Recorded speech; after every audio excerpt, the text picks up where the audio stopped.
বন্ধু আৰু বান্ধৱীসকল পথাৰত বহুত কাম মানে বৰষুণ যোৱাৰ পিছত বৰষুণৰ আগত যিবিলাক পুতিছিলোঁ পুতাৰ পিছতে বৰষুণ গ'ল তাৰপৰা গোটাই বনে চানি ধৰিছে। এই আলু হয়, আলু মানে একদম বনে চানি ধৰিছে।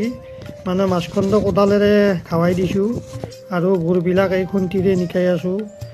বহুত বোন হৈ আছে মানে কি ক'ম আৰু উপায় নাই, তথাপিও নিকাই আছোঁ আৰু ময়ো নিকাইছোঁ, দেউতাও নিকাইছে। তাৰপিছত দুপৰীয়া এই আটাক মাত দিলোঁ, ঘৰৰ পিনে আহিলোঁ মানে মই আহোঁতে আটাক মাত দিলোঁ। আটাই ৰিং কৰি আছে, সাৰ ৰিং কৰি আছে, DAP দি আছে ঘৰত। তাৰপিছত ভাটিবেলা এই কবি পুলি তুলিলোঁ, এই কবি পুলি মানে পুতিবৰ কাৰণে। এই পুলিবিলাকো বহুত বেয়া হৈছে, এই গছ চিচা লাগিছে, মই দেখাই দিছোঁ এই চাক গছ চিচা লাগিছে। এডাল যদি পোতা যায় এডাল মৰি যাব। তাৰপিছত ইমানখিনি পুতিলোঁ আজি, পুতি ফালে আহিলোঁ, গধূল হ'ল। তাৰপিছত এয়া আটাৰ লগত ঘৰৰ পিনে আহি আছোঁ। ধন্যবাদ।